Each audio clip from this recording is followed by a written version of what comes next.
The sun was setting behind the red mountains, painting the sky in shades of gold and deep orange. The land stretched wide and endless, with dry soil, scattered rocks, and tall grass that swayed with the warm evening wind.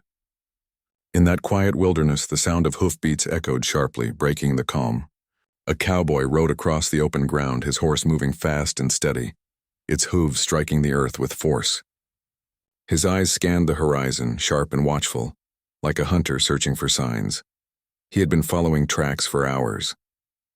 The dust, the broken branches, and the faint marks on the ground told him a story. Somewhere ahead of him was a warrior, not just any warrior, but one from the Apache people, proud, fierce, and determined. The cowboy had seen her earlier, in the chaos of a small skirmish near the river. She had fought like fire, moving swiftly, her arrows flying with deadly aim. But when the battle broke apart, she ran and he followed. Now, as the light of the day faded, he saw her again.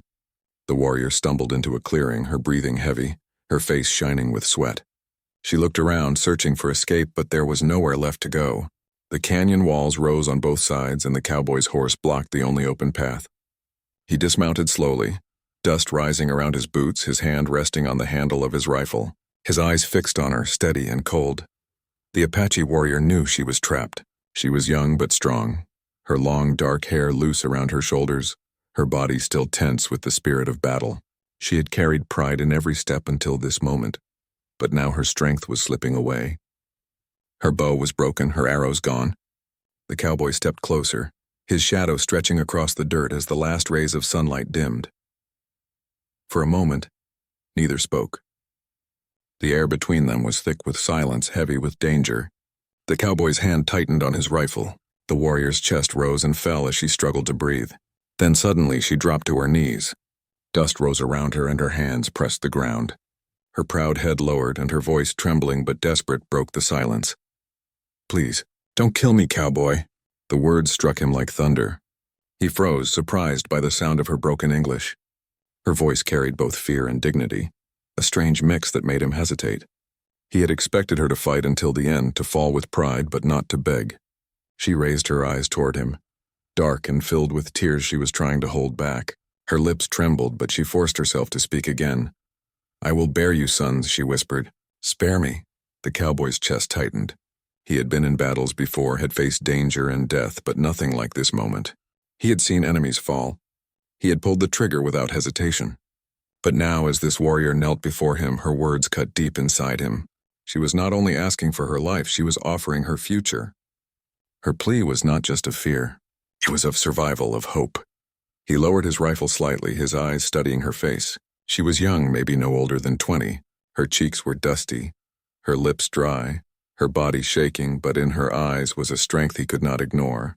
A strength that came not from weapons, but from the courage to bow down and beg for life. The cowboy's mind raced.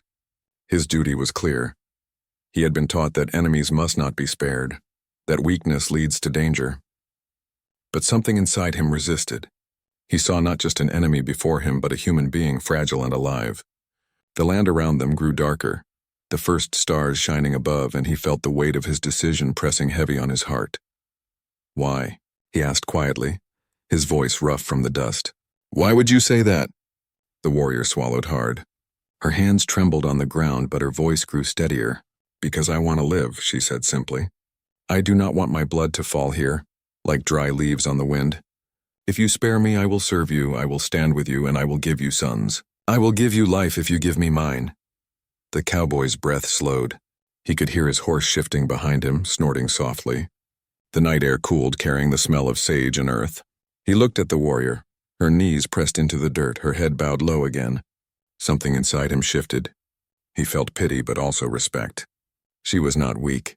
It took strength to speak those words, to lower herself and still hold her pride in the way she spoke them. Minutes passed, though they felt longer. His rifle lowered further until it hung at his side. He stepped closer, his boots crunching softly on the ground. The warrior's body tensed, waiting for the end, but no shot came. Instead, his hand reached down. For a moment, she did not move. Then slowly, she lifted her head, her eyes wide with disbelief. His hand was open, not to strike, but to help her rise. The warrior stared at him, unsure if it was a trick, but his eyes told her otherwise. They were not cruel. They were tired, perhaps even lonely, With a trembling hand, she reached up and took his. His grip was firm, strong, and he pulled her to her feet. She swayed slightly, exhausted, but she stood. "Come," he said simply, his voice steady. "You live." Her breath caught in her throat. She had not expected mercy. Her heart pounded in her chest, and she felt a strange mix of relief and confusion. She had been ready to die, but now she was alive. She followed him slowly as he led her to his horse. The cowboy mounted and then reached down again, offering his hand once more. She hesitated, her pride resisting, but then placed her hand in his and let him pull her up behind him. Together, they rode into the night. The stars above shone brighter, the cool wind brushing against them as the horse carried them forward. The land stretched endlessly and neither spoke for a long while, but in both their hearts something had changed. The cowboy had chosen mercy over death and the warrior had chosen life over pride. What began as a desperate plea was now the start of a story neither of them could have imagined. As the night deepened and the horizon faded into shadow, both felt the weight of silence but also the strange, unspoken promise of what was to come. The night stretched long and quiet as the cowboy's horse carried them across the open land. The stars were bright above, endless in their numbers, shining like lanterns across the dark sky. The Apache warrior sat behind the cowboy, her hands resting lightly against the saddle, her mind racing with questions. She had begged for her life, and he had spared it. She did not know why. She did not know what he wanted from her now. But she knew one thing clearly. Her heart was still beating, and she was alive. The cowboy rode in silence. He did not turn his head, did not speak. His mind was heavy with thoughts he could not easily explain. He had been raised with a clear code. Enemies were not to be trusted, and weakness could never be allowed. Yet here he was, with a warrior who had once fought against his kind sitting behind him on his own horse.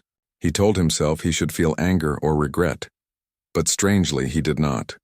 Instead, he felt curiosity, a strange pull inside that kept him from pushing her away. By the time the moon was high, they reached a small camp. The cowboy had set it up earlier, with a fire pit, a rolled blanket, and supplies tied neatly.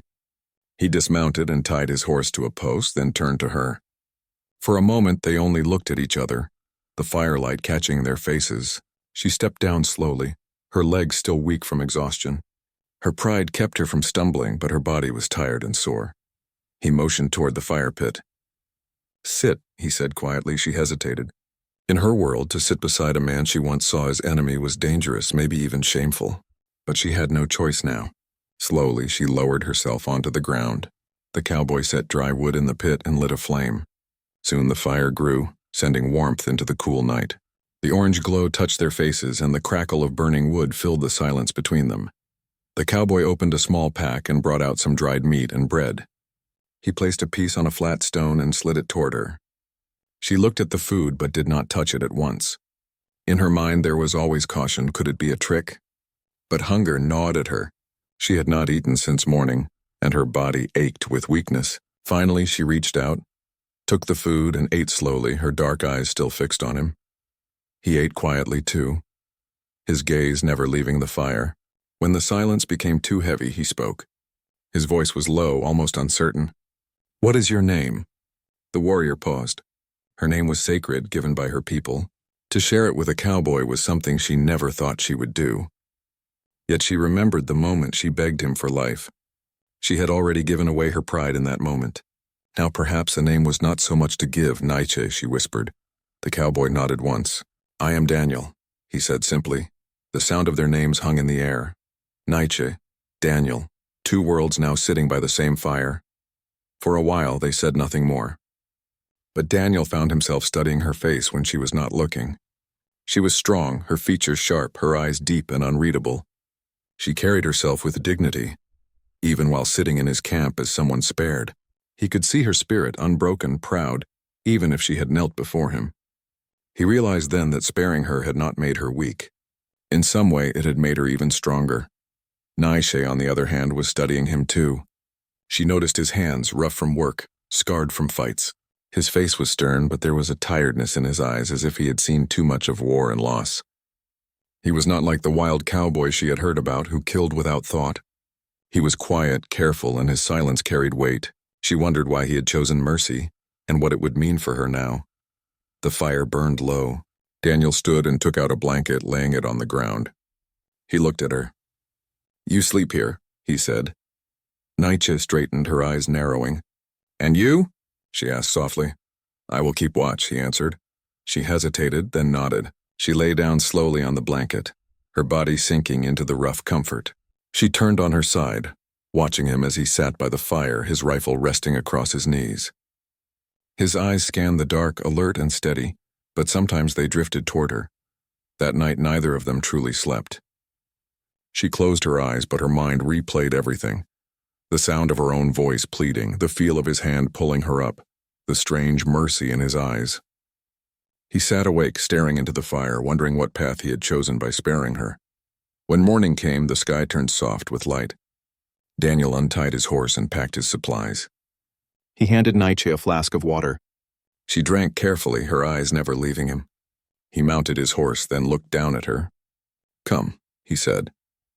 She hesitated again, but climbed onto the horse behind him. As they rode, the landscape stretched before them, rolling hills, dry grass, distant mountains. The world felt wide, yet strangely empty. Neither of them spoke much, but the silence was different now. It was not only suspicion. It carried something else, something they both felt but did not name. By midday, they reached a small town. Daniel slowed his horse, his jaw tightening. He knew the people here. They were his kind, but they would not understand why he rode with an Apache warrior behind him. Whispers would rise. Accusations would come. He looked back at her briefly, then leaned close. "Stay quiet," he said.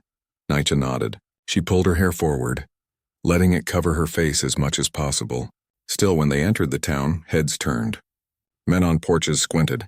Women carrying baskets stopped and stared. The sight of a cowboy with an Apache was not one they saw often. Daniel ignored them. He tied his horse outside a small store and stepped down. He helped her down too, his hand steady on her arm. For a moment their eyes met, and something unspoken passed between them. Trust, fragile but growing. Inside the store, Daniel bought food, supplies, and medicine. The shopkeeper's eyes flicked toward Naiche more than once, his expression sharp with suspicion. Daniel kept his answers short, his voice cold enough to end questions. When they left, the weight of many eyes followed them. Back on the horse, riding away from the town, Naiche finally spoke.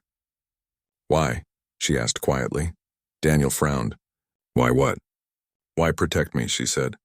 "Why take me with you when your people do not want me and my people will call me traitor?" He did not answer at once. His hands tightened on the reins. Finally he said, "Because I saw more in you than an enemy, and because I am tired of killing." Naiche listened, her heart beating faster. His words stayed with her. For the first time, she wondered if this path, though uncertain, might lead to something neither of them expected. As the sun sank low once again, they rode into the wild land, two souls from different worlds, tied together by a single choice of mercy. Neither knew what waited ahead, but both knew the story had only just begun. The days that followed were unlike anything either of them had expected. Daniel the cowboy rode across open plains and winding trails with Naiche, the Apache warrior, always close behind him. At first their silence was heavy, filled with suspicion and unspoken questions. But slowly that silence began to change. It softened, turning into a quiet understanding that words could not yet explain. Naiche kept her distance at times, her pride strong and her spirit unbending. Yet she also began to notice the way Daniel treated her, not with cruelty, not as a prisoner, but with a strange respect. He gave her food when she was hungry, water when she was thirsty, and space when she needed it. He did not chain her, did not bind her, though he could have. That confused her most of all. One evening, after a long day of travel, they stopped near a river. The water rushed gently over smooth stones, carrying the coolness of the mountains far away. Daniel built a fire and sat by it, his eyes watching the flames. Naiche crouched on the other side, her dark hair falling over her shoulders, her face calm but thoughtful. She dipped her hands into the water and washed away the dust of the trail. For the first time she felt almost safe in his presence. She broke the silence first. "Why do you not tie me?" she asked softly. Daniel glanced up from the fire. "Because you have nowhere to run," he replied, his voice steady. "And because I don't believe you want to." Naiche looked down at the water, her reflection rippling. He was right in some way. She could run, but she didn't.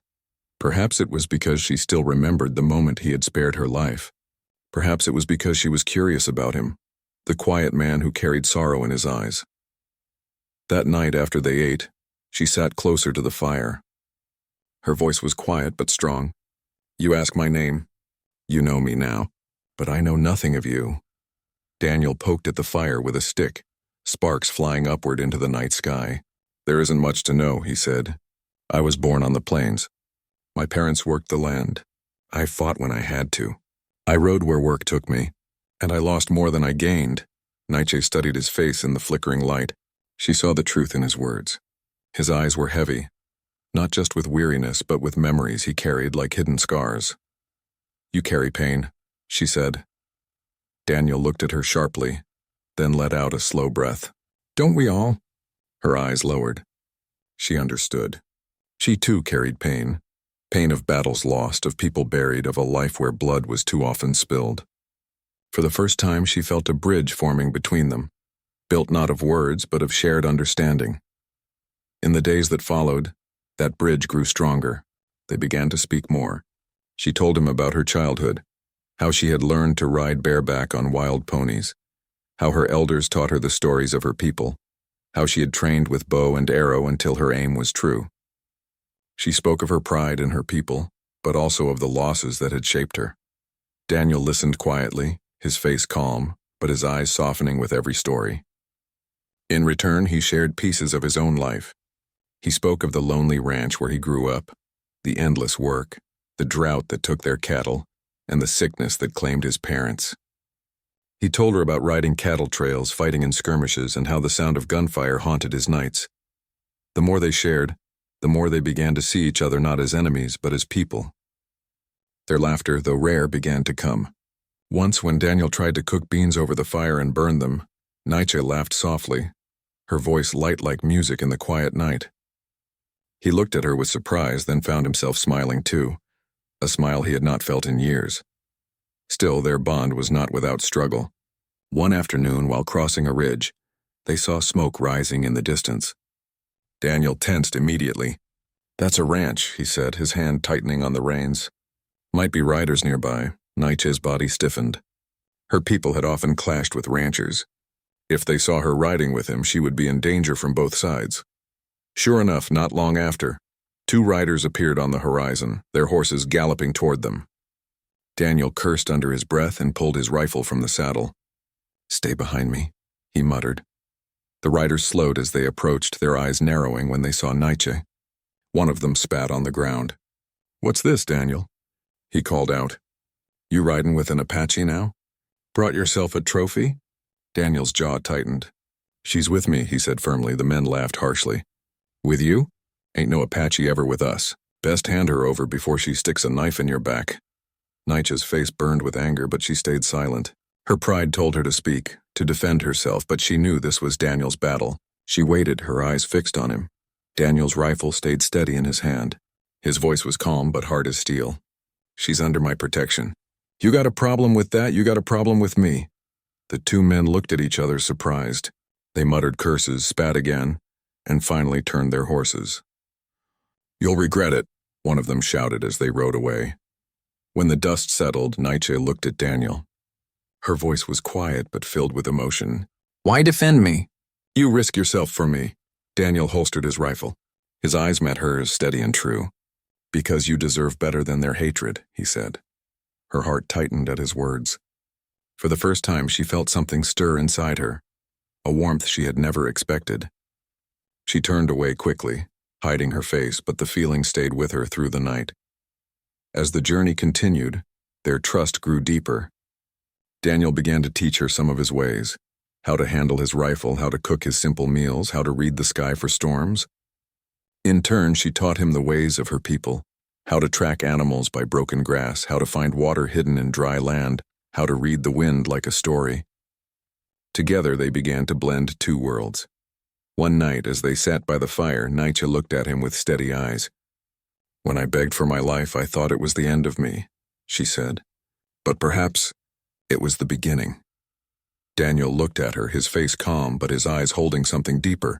"Maybe it was the beginning for both of us," he replied. The fire crackled between them, sending sparks into the night sky. Two souls, once enemies, now sat side by side, bound by a choice that had changed everything. Neither knew where the path would lead, but both felt it. Something new, something unspoken, was growing between them. And in the silence of the wild under the stars, they both knew this was only the start of a story that would test them in ways they had never imagined. The bond between Daniel and Nightshade had grown stronger with each passing day, but so had the dangers around them. They were no longer two strangers forced together by chance. They were becoming companions, learning from each other, sharing silences that carried meaning and building trust that felt fragile but real. Yet the world outside did not see them that way. To the townsfolk, she was still an Apache warrior, a reminder of fear and conflict. To her people, he was still a cowboy, a man of the enemy. Neither side was ready to accept what was forming between them. One morning they camped near the edge of a canyon. The rising sun painted the sky with pink and gold, and the cool wind carried the scent of sagebrush. Daniel stood watching the horizon while Nightshade prepared a small meal. She worked quietly, grinding roots and herbs she had gathered the day before. She had begun to share her knowledge with him, showing him which plants healed and which plants harmed. Daniel broke the silence. "They'll come looking for us," he said, his voice heavy. Nightshade's hands paused. "Your people," she asked, "or mine?"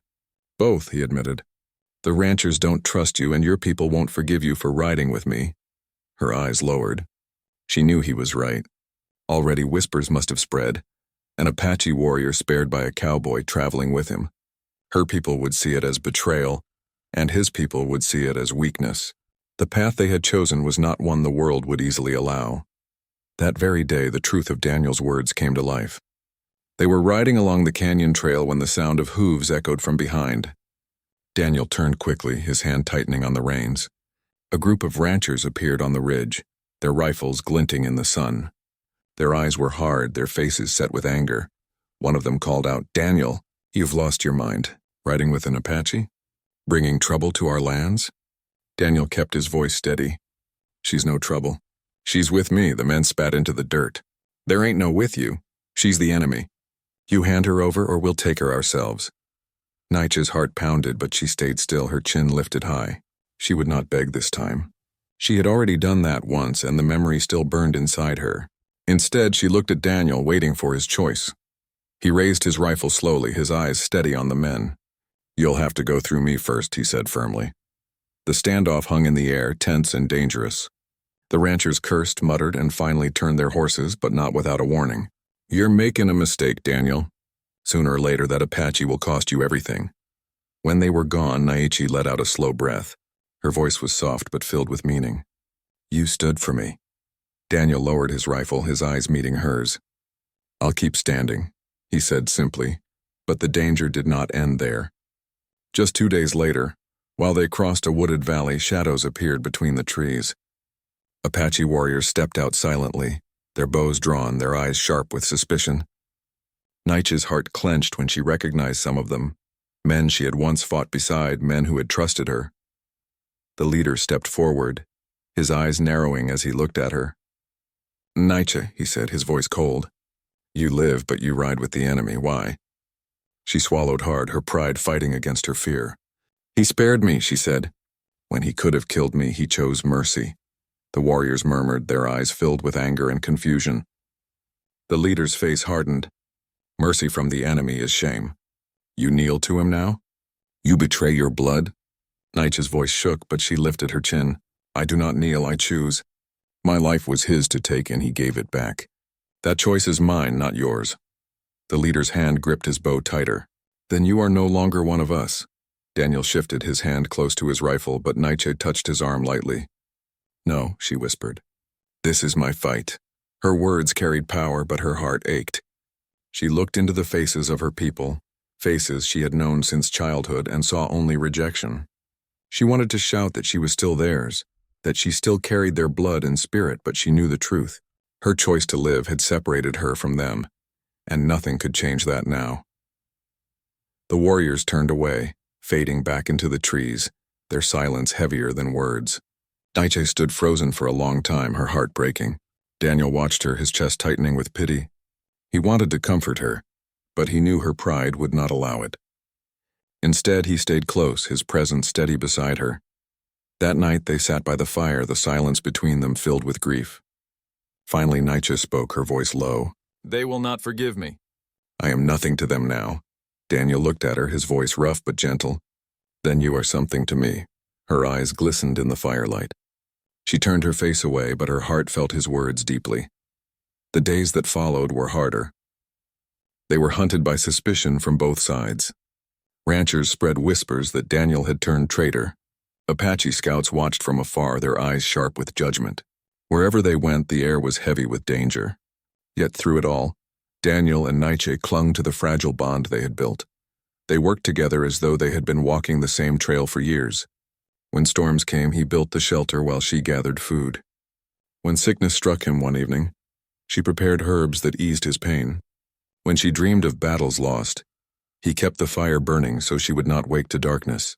Each act, small but steady, tied them closer together. One evening, as the sun dipped low and the fire crackled warmly, Nietzsche spoke again. Her voice carried strength, though her eyes were soft. "When I pleaded for my life, I thought I gave away my honor. But now I see. I gave myself a chance to choose a new path." Daniel looked at her quietly. "Do you regret it?" She met his gaze, her dark eyes steady. "No," she said simply. The silence that followed was filled with something deeper than words. The fire flickered, the stars shone, and for a moment the weight of the world outside faded. But even in that peace, they both knew the storm was not over. Their bond had grown, but the dangers around them were closing in. Enemies from both sides would not stop until the choice they had made was tested in the harshest way. For now, though, under the vast night sky, they had each other. Two souls once bound by desperation were now bound by something stronger. Neither called it by name, but both felt it. A force that made them willing to face the world together no matter what came. And as the fire burned low, Daniel knew one thing with certainty. He had spared her life once, but now she was giving his life new meaning. The days grew heavier as Daniel and Nietzsche pressed on through the wild land. They both knew their time of peace was fragile, like a flame in the wind. Everywhere they went, shadows seemed to follow them. Sometimes the angry eyes of ranchers, sometimes the watchful stares of Apache scouts hidden in the hills. Neither side wanted them together. Both sides whispered of betrayal, yet the two of them rode on side by side, bound by something deeper than fear. One evening, as the sun was setting behind the hills, Daniel stopped his horse at the top of a ridge. Below them lay a wide valley, dotted with tall grass and scattered trees. Smoke rose from the far end of the valley. Too much smoke for a small fire. His eyes narrowed. "There's trouble," he muttered. Nietzsche followed his gaze. Her sharp eyes saw what he saw. Men gathered at the base of the valley. Ranchers, a dozen, maybe more. And they were waiting. "They are here for you," she said quietly. Daniel's jaw tightened. "No," he replied. "They're here for us." The words struck her with a strange mixture of fear and pride. Once she had been alone, a warrior facing death. Now she was not alone. Whatever came, they would face it together. As they rode down slowly, the ranchers turned, their rifles gleaming in the fading light. Their leader stepped forward, his voice sharp and accusing. "Daniel, you've gone too far. Riding with her, protecting her. You've turned your back on your own people." Daniel's horse pawed the ground, restless. His eyes met theirs with a calm fierceness. "I've turned my back on hate," he said firmly. "That's all." The men laughed harshly, shaking their heads. "Don't dress it up, Daniel. She's Apache. She's the enemy. And if you stand with her, then you're the enemy too." The tension hung thick in the air. Nietzsche sat tall behind him, her eyes steady. She wanted to shout, to tell them she was more than the name they threw at her, but she knew words would not reach them. Instead, she placed her hand lightly on Daniel's shoulder. It was not just comfort. It was strength. A reminder that he was not alone either.